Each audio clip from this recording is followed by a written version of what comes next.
Today's video is a subscriber request, and this subscriber on my channel asked me to do a video on the rules around dating speed and timing. So the subscriber, which I'll put his account in my description here, is the WZEMKE. So thanks for asking me to do this video. And in this video, I'm gonna cover the 12 rules for dating and speed in your first 90 days. All right, if you're new to this channel, welcome. My name is Kane. I'm the Silver Bachelor. This channel is 100% dedicated to dating advice for older guys. And if you haven't subscribed, hit that subscribe button and the notification button because I drop a video every day. All right, so thanks again, man, for suggesting this video. I think this is a good topic. This is gonna be a little longer one because I have 12 things I wanna cover in terms of timing and speed in your first 90 days. So why did I decide to do this based on your first 90 days? Is because I'm a marketing executive, and any position, there's a book, your first 90 days is the title of this book. It's a fantastic book. So if you're in management or you're an executive, I highly recommend reading this book because basically when you walk into a new job, the book is about, well, what should you do and what should you plan for in your first 90 days?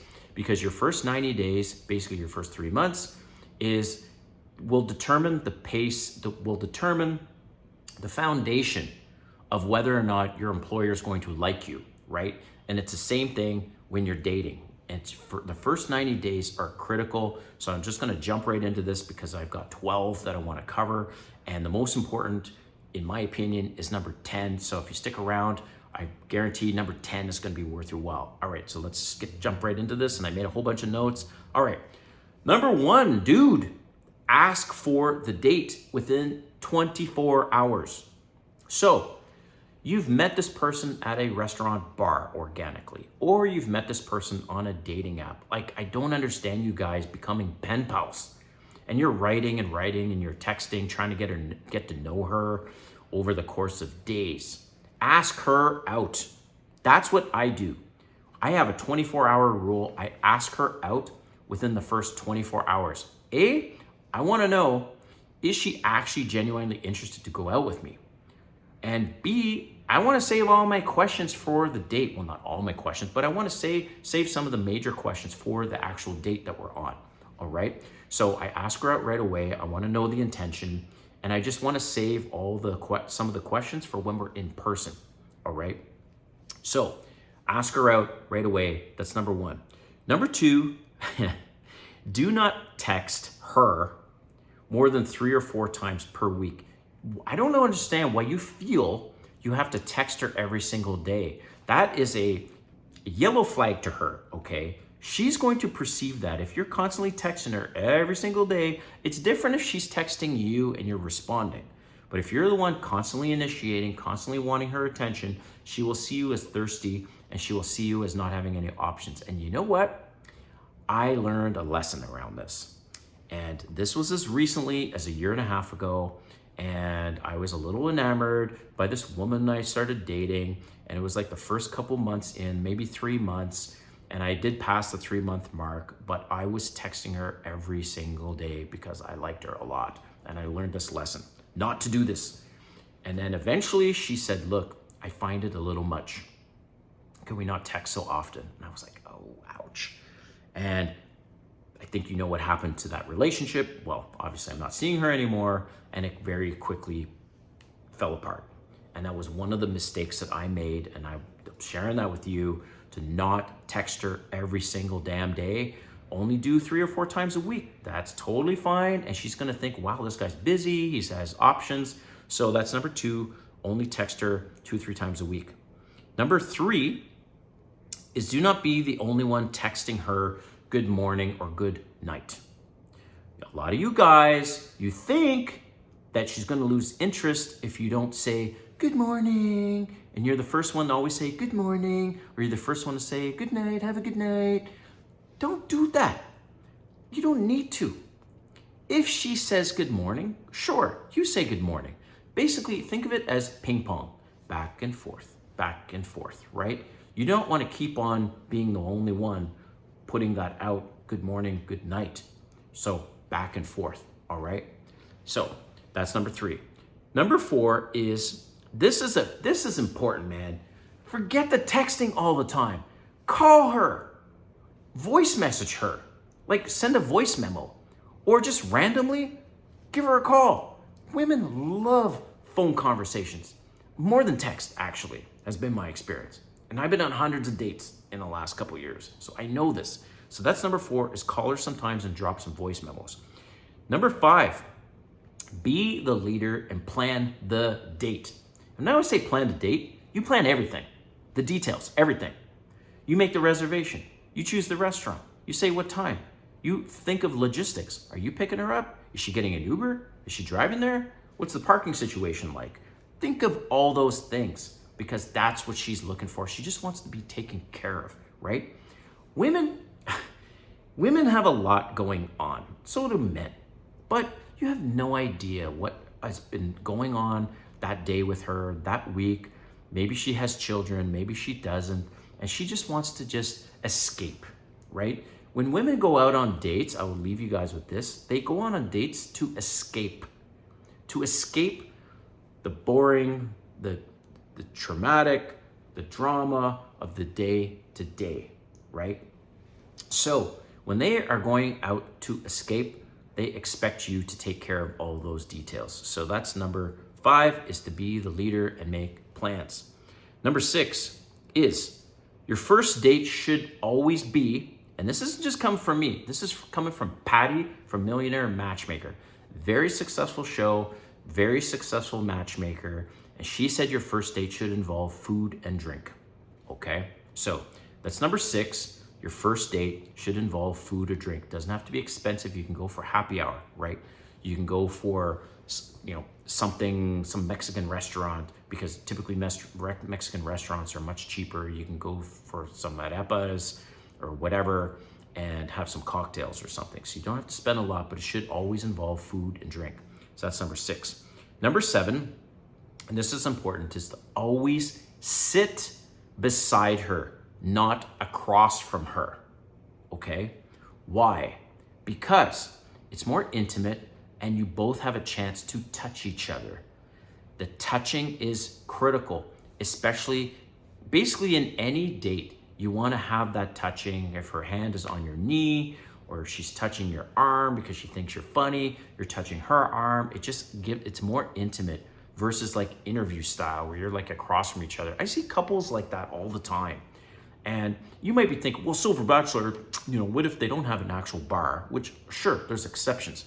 But I'm saying in general, maybe try to find a small booth or something. In general, always try to sit beside her. Some women don't like that. I've only met maybe, like, let's say out of 100 dates, I've only met maybe 1 or 2 that don't want to sit like right beside me. So sit beside her. Number 8, get to know her over the first 2 dates. All right. So this is my style. Some of you guys would say, well, I'm going to try and have sex on the first date. Not me. I want to get to know her on the first couple dates. Why? Because I'm not interested in one night stands. I'm not interested in just sleeping around. If I'm going to bring someone into my life and I'm going to date them, I want to get to know them. And more times than not, it takes 1 or 2 dates for me to get to know them before I'm maybe even remotely interested to have sex with them. That's just me. And it's interesting because women sense it, right? They can sense like, why the hell is this guy not making a move on me? And it confuses them because most guys are just, they know, women are smart. They know most guys are thirsty. They just want to get in their pants and have sex. I'm the opposite. I'm like, no, you need to prove to me that you're worth dating. And I don't say that, but that's what I mean about, I take at least 2 dates and we usually do something in public for the first couple dates because I want to get to know them before I invite them over to my place or my building or something a little more intimate, right? So take the first 2 dates, in my opinion, to get to know them. Number 9, yes. Number 9, I'm getting to number 10. So number 9 is you need to take notes. And you're probably thinking, Silver Bachelor, what are you talking about? not in front of her. After that date, you better take notes about her. When she mentions her dog is named Rufus, her father passed away last year, her birthday is on March 13th. Do you know what I mean? You better not forget those details because you will pay the price. If she has to repeat herself once, she will look at you and go, wow, he didn't remember that. Or, and most importantly, you're going on lots of dates, because this has happened to me, the lines start to cross, right? So this is what I've done, and I continue to do this.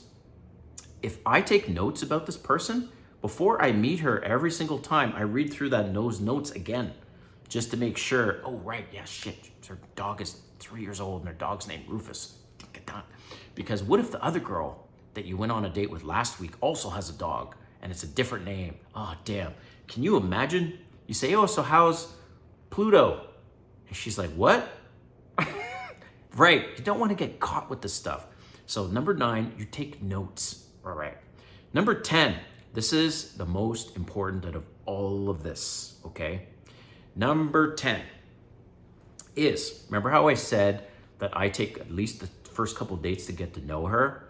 Well, number 10, by number 3 date, I go in for a kiss. It could be on the first date, depends on how things are. But by the 3rd date, come hell or high water, I'm going in for the kiss, the goodnight kiss, whatever it is. And if she does not reciprocate, like we're talking tongue action, right? Not a peck on the lips or a peck on the cheek. I'm talking tongue action. If she's not giving you tongue action by the 3rd date, she's not interested in you. She either sees you as an ATM machine, she's just using you, whatever, she's not into you. Because here's the reality, and you ask any woman, if any woman is into the guy on the first date, she can't wait to kiss him. So that's number 10. This is the most important one, guys, is you need to go in for the kiss between date number 1 and date number 3. But if she doesn't reciprocate you trying to kiss her in any of those date number 1, 2, or 3, by the 3rd date, if she's not giving you tongue action when you go in for the kiss, she's not interested in you. Promise you this, okay? Let me know what you think in the comments about this one.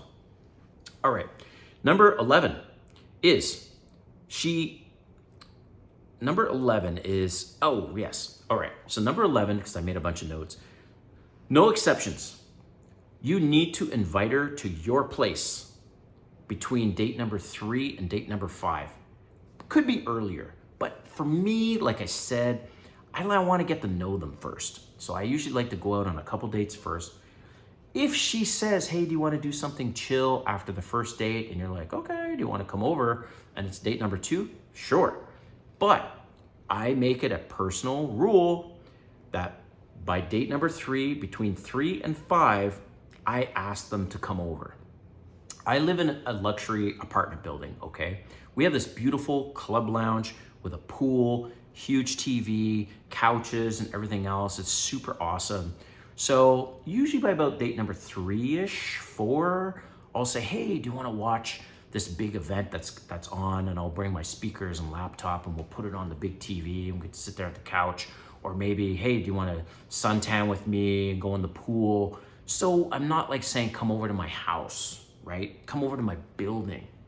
So that's what I mean. Maybe depending on the weather and all that stuff, or maybe she will suggest, let's do something more chill, but definitely this is important. Within the first 3 to 5 dates, she needs to come over to your place. So again, you can test her intentions and you want things to start to escalate more physically. And believe me, she will want it. If she's interested in you, she will want things to escalate. Not necessarily sex, but I would say if you're not at least fooling around and getting intimate within 5 dates, there's something off. Unless, I know there's exceptions, maybe she's traveling and you only have a few hours here and there, whatever, there's exceptions. But I'm saying she lives in your city, right? She doesn't live that far. So within 3 to 5 dates, you need to escalate. All right, number 12, last one. Last one is never, ever, okay, ever in the first 90 days, You never say these things. You never ask her, no, first, you never say, I love you. You never say, I like you. You never ask her to be your girlfriend. You never ask her to be monogamous. You never ask her to be exclusive. You see what I'm getting at? That you don't need to say any of that shit in their first 90 days. And talking about the first 90 days, I'm thinking of 90 Day Fiance. One of the most pathetic characters, there's a lot of pathetic characters, but I can't believe this one guy, Caesar. He's a nail technician. He's a black guy. He's obsessed with Ukrainian women. He's probably one of the most simp, beta, pathetic guys that I've ever seen on that show. And there are lots, but this guy in particular, I'm honing in on him because I remember this time. He went over to Ukraine on like one of these mail order bride kind of things. After the first date, he sits down on a couch in the hotel lobby and he looks at her and he says, would you like to be my girlfriend? I'm thinking, what the fuck is wrong with you? Not only that, I've heard this many times from my female friends or just other women in general, where they've said, yeah, I was dating this guy for 2 weeks and he said he loved me and he didn't even know my middle name. Like, or I made this mistake. I remember one time after 2 months of dating this woman, and I kept telling her that I like her and I like her a lot. Oh man, that just fucking blew up in my face. So you don't need to say any of that. She can tell you like her, right? But she will start to pull away. I promise you, promise you, promise you. In the first 90 days, she will start pulling away. If you say you love her, if you ask her to be your girlfriend, if you ask her to be monogamous, if you ask her to be exclusive, any of that. What you want is you want her to come to you with those things and say, look, I like where this is going. How would you feel about being exclusive or whatever? Last thing is, one of my friends is a spinal surgeon. This guy is badass, right? He went to war and did surgeries in war for the military, and he works at a hospital. The guy makes over $1 million a year. He didn't tell me this, but I know how much spinal surgeons make, right? Guy's a fucking baller. Tattoos all over the place, jacked, tall, good-looking guy, like got it all, right? And this guy, he told his now wife when they first were dating, he's like, look, I need to get to know you and I'm going to date other people. So we will both use protection with those other people, but this is going to be at least a year. I need to get to know you for at least 1 year. That's what he said. He was telling me this. And I'm like, damn, 1 year? And he's like, yep. And she was okay with it. Now, obviously, it's different when you're that kind of high value guy. Like, very few men make $1 million a year, all right? So when you're in that threshold of income and you look that good and you're jacked and you're fucking cool and all these things, you have options like you would not believe. So I'll leave you with that. You know, he went 1 year with basically not committing. So that's the last thing. Do not say in your first 90 days you like her. Don't ask her to be your girlfriend, monogamous, exclusive. So let me know what you think about all this in the comments, and specifically if there's anything else you would add. All right, thanks for watching. We'll see you next time.